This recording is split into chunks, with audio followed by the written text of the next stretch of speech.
Hey there, ever catch yourself craving those CS2 jams even when you're not in the midst of a gaming session? Or maybe you're just over the constant background soundtrack? Well, fear not. In this video, I've got you covered on how to toggle that background audio on and off in CS2 on your PC.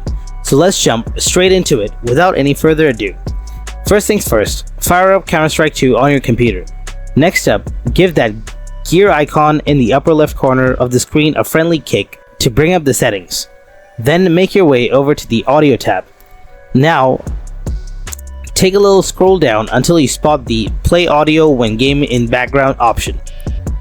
If you're looking to get those tunes going even when the game is minimized, simply click here and select yes.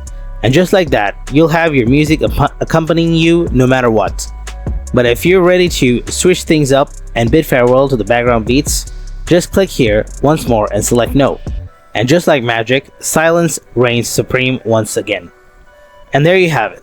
That's how you take charge of your audio playback when CS2 decides to take a backseat on your computer. If you found this video helpful, go ahead and hit that like button. And don't forget to subscribe to our channel. And if you have any kind of questions, then please ask them in the comment section below. Thanks for watching.